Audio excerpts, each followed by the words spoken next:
you wanted to, so Robin is a colleague here, is a PhD student also here in Germany, and he's a German and would want to add a few things to what has been said here already.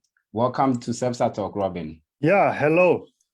Great. Hello. Should I open my video or? Yes. Right. Okay, cool. It's a bit dark here. Sorry. My light broke. That's fine. Sorry, just to my face. So good to have you. And yeah, let's hear you. Yeah, thank you so much for the interesting conversation. I make a lot of notes, but I want to just break down some points I wanted to say. First of all, thank you for having that topic. It's really interesting to see. For me, as a German, and also someone who always try to keep up with the politics, it's always really interesting to talk with non-German people about German politics, especially from African countries, because I always have the impression that Merkel, the 16 years she had, have a really positive standing, and also the way how she leads the country. And maybe it's also that Germans maybe criticize on a really high standard, because I think we don't have so much problem with corruption and these things.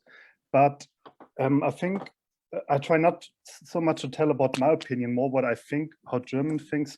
First of all, 16 years leading a country in a democracy, I think is not so healthy. It's a long time.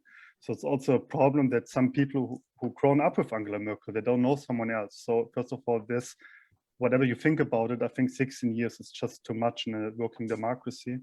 Second of all, I think I think you also talked about that. A lot of people think Angela Merkel wasn't a real leader of the country. I think a lot of people missing that she don't have any visions about the country. It's also, you said it also, she's more administrating the country than designing something for the future.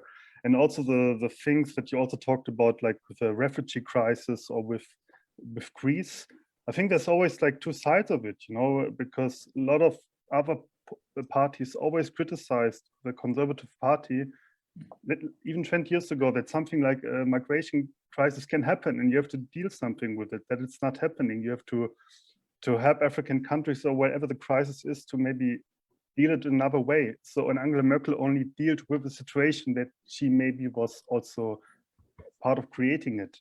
So this is also a thing that what people don't like is she just managed the problem, but not the, only with the result, but not with the problem. And also with the Greek thing. I mean, at the end, I also just Googling it a little bit, Germany earned 2.6 billion euros with that thing with Greek, with the credit, because they have to pay it back. So we make a lot of money with this. So it's always like two sides. Like Germany make the most money out of this problem with Greek because we gave them the credit and they have to pay back more, and they suffer from that, and we want the money. So this is also like the another side of it. I just wanted to say, and so sorry, I don't want to take a monologue. I was just reading a little bit about the new government and how their foreign policies are maybe for African countries or also for all foreign countries. There's not so much yet. I think everything is dominating by COVID for sure. But what I see is that it says that a lot of things will continue. Like with Merkel, I think, because Olaf Scholz is in the tradition of Angela Merkel for sure.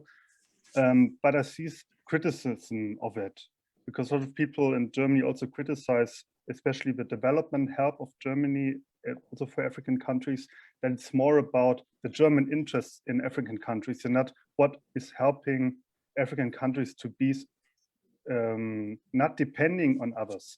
Like also, I think someone else said something, Germany is not like China. They don't see maybe the potential of Africa.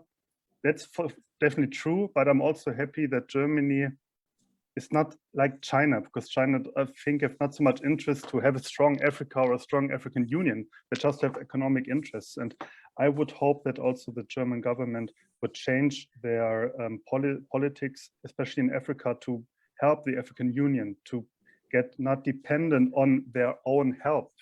And I don't see that yet, because I think there's also strong economic interest from Germany in that. There are a lot of other points I would say, but I think I just want to break down to that main points.